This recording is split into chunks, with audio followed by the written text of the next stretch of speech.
This assessment tells us that the M plus peak in benzyl fluoride is very prominent, but the M plus peak in benzyl iodide is hardly recognizable. And why might that be? If an M plus peak is very prominent, that must mean that the molecule must not fragment very readily or very easily. And if the M plus peak is barely recognizable at all, that must mean that molecule must fragment very easily to form very stable fragments.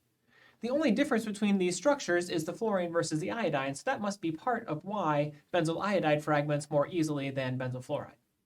The reason is that iodine is a larger molecule, a larger atom, and so when it fragments to form a radical, the iodine radical is more stable than the fluorine radical.